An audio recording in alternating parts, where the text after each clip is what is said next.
Je veux gagner, j'ai ça dans le sang. Il faut gagner. On cherche à gagner, c'est l'objectif.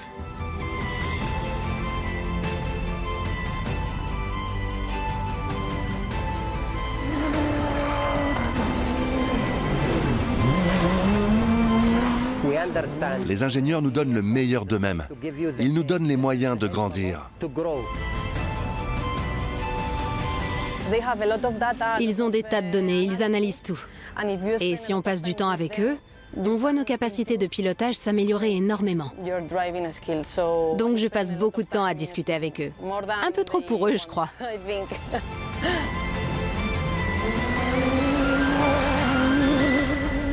On leur fait entièrement confiance. Je suis pas là à tourner autour à regarder ce qu'ils font. Ils nous font une confiance extraordinaire. Quand ils arrivent le matin, ils doivent pouvoir être sûrs que la voiture est en état de marche, que rien ne va se dévisser, qu'elle sera fiable.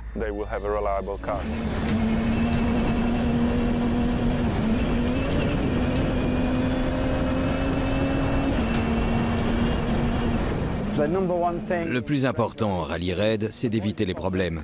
Donc de s'assurer que la voiture est fiable, toujours en état de marche. Après, on peut commencer à se pencher sur la vitesse. Seb est un pilote de top niveau, l'un des meilleurs de tous les temps. En général, c'est facile de travailler avec ce genre de pilotes. Ils savent ce qu'ils veulent, donc on ne perd pas de temps à tâtonner. Ils savent ce qui marche ou pas. Ils doivent être en confiance techniquement, mais aussi au niveau personnel. Il faut une relation honnête et franche dans l'équipe, parce qu'on doit tous avoir le même but. Là, on avait modifié la précharge Oui, absolument. par rapport à avant. À la valeur habituelle, oui. L'adhérence sur l'herbe est bizarre. Des fois ça adhère, des fois non. J'arrive pas à voir quand c'est humide. On perd complètement l'adhérence, donc je faisais gaffe. Un bon dialogue entre l'ingénieur et le pilote est essentiel.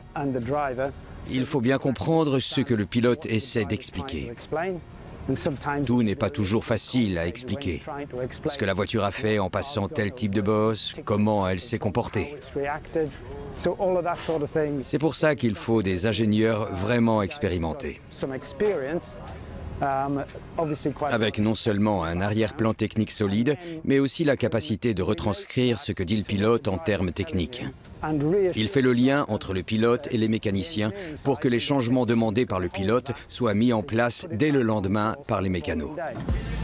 Démarre.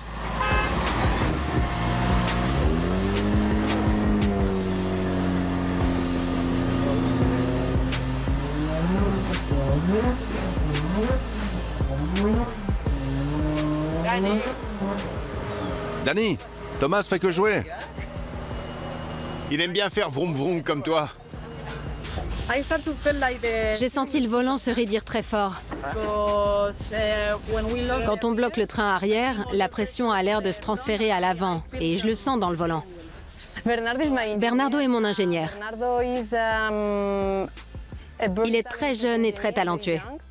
Il sait plein de choses et il m'apprend plein de trucs techniques sur la voiture. Il m'écoute. C'est important pour moi parce que je parle beaucoup. J'ai besoin de communiquer et lui, il sait écouter. Il est l'ingénieur idéal pour moi. Mon rôle est de faire le lien entre les pilotes et leurs problèmes et les mécaniciens pour les régler. On leur a aussi donné du liquide de frein. Ils n'en avaient pas apporté. Heureusement qu'on était là, parce que je crois qu'ils ne savaient pas qu'il fallait fermer pour récupérer le freinage à l'arrière. Il faut apprendre à travailler avec l'équipage, comment optimiser la voiture pour qu'ils puissent rouler plus vite et être en confiance pour y aller à fond sur les étapes. Je sais pas trop lancer la voiture dans les fossés, parce qu'elle risque de se retourner. Elle s'est levée 2 fois, et elle risquait de faire un tonneau. On travaille de manière très proche et je fais l'interface entre les pilotes et le reste de l'équipe. J'emploie nos ressources à répondre aux demandes des pilotes pour qu'ils puissent rouler le plus vite possible. Bye bye Diego.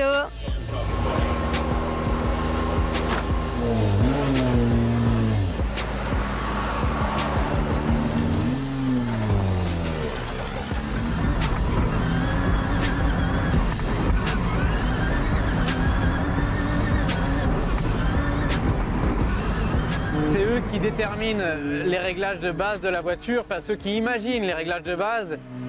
Après, c'est à moi de leur donner les feedbacks de ce qu'on ressent dans la voiture. Le pilote, il va se concentrer sur le moment à chaud. Débrief à chaud, ça va prendre 5, 10 minutes, un quart d'heure. Tout le suivi qu'il y a derrière, c'est à moi de le faire avec les ingénieurs. Ce qui compte pour moi, c'est de faire les réparations le plus vite possible. Je travaille beaucoup avec les mécaniciens. On compare ce qu'on souhaite faire et on voit comment associer ingénierie et mécanique pour rendre la réparation la plus rapide possible. Cette fois, remplacer un relais sur l'avant et là, ça marche. Ok, je continue.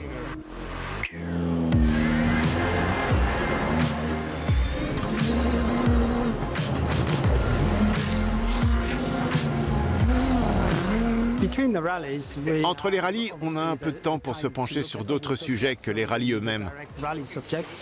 On fait du développement, du test, on cherche à innover.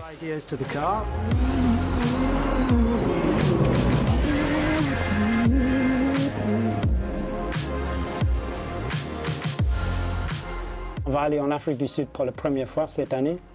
C'est un rallye qu'on ne connaît pas. Et le terrain est un peu particulier, quoi. Il y a plus d'arbres, c'est plus mouillé. Il y a effectivement des petits chemins avec beaucoup de végétation au bord du chemin. Des parties où ils zigzaguent dans la savane, où il y a des petits arbustes, etc.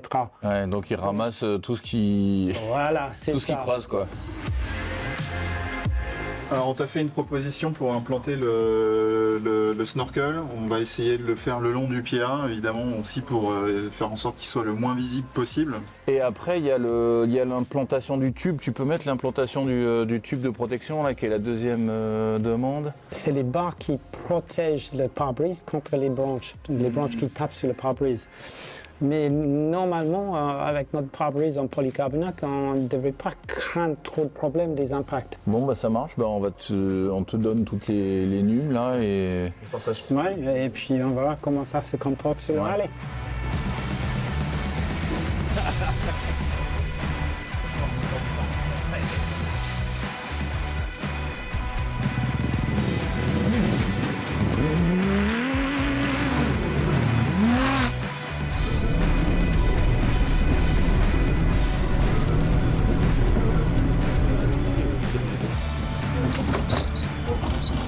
Pourquoi tu enlèves tes barres? La raison pour les barres, c'est que la plupart des voitures ont des pare-brises en verre. Mais nous, c'est du plastique, c'est très robuste, donc pas besoin.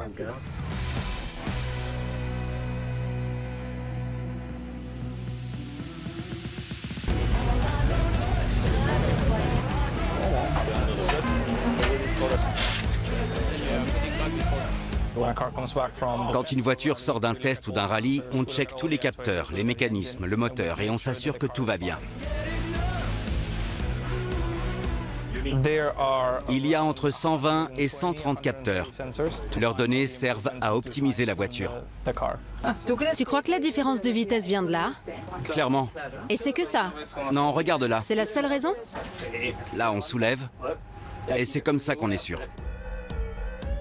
Si moi j'ai ressenti quelque chose de particulier à un moment donné, on essaie de rien oublier, que ça peut être du détail à une coupure moteur. Tiens, j'ai eu 2 fois une coupure moteur, je ne sais pas ce que c'est. On va pas dire tout ce qui va bien, mais on va plutôt dire tout ce qu'on a pu ressentir qui n'était pas parfait, et puis on essaie d'optimiser.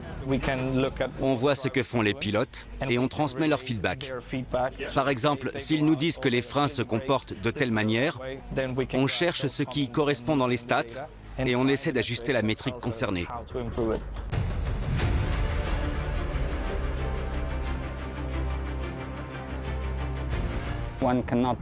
Une seule personne ne peut pas décider de tout faire à sa manière. Il faut faire des compromis. Il faut communiquer avec les pilotes, les mécanos et les autres ingénieurs et tenir compte de la dynamique dans l'équipe.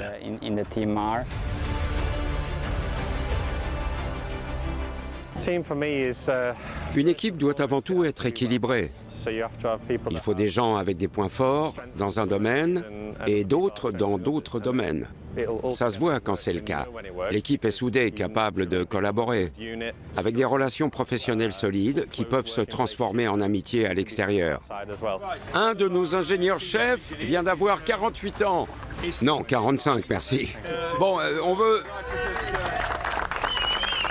Merci.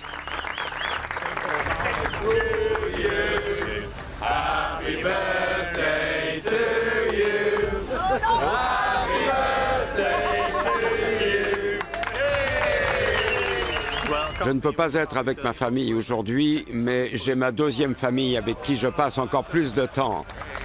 Merci beaucoup. Allez, on y retourne. J'ai déjà parlé trop longtemps. Merci. Participer à tout ça, c'est une chance incroyable. Le rallye raid, c'est l'aventure. On va dans des endroits qu'on n'aurait jamais vus autrement. On voit des choses extraordinaires. Les circonstances font qu'on travaille très dur. Je dois dire que les conditions de travail sont parfois très désagréables, mais on serre les dents et on avance. Au bout du tunnel, il y a toujours la récompense qu'offre le sport. Comme pour tous ceux qui travaillent dans le sport de haut niveau. Dans mon cas, le sport automobile, on est là pour gagner. Et quand on gagne, c'est tellement génial que ça compense toutes les difficultés traversées pour y arriver.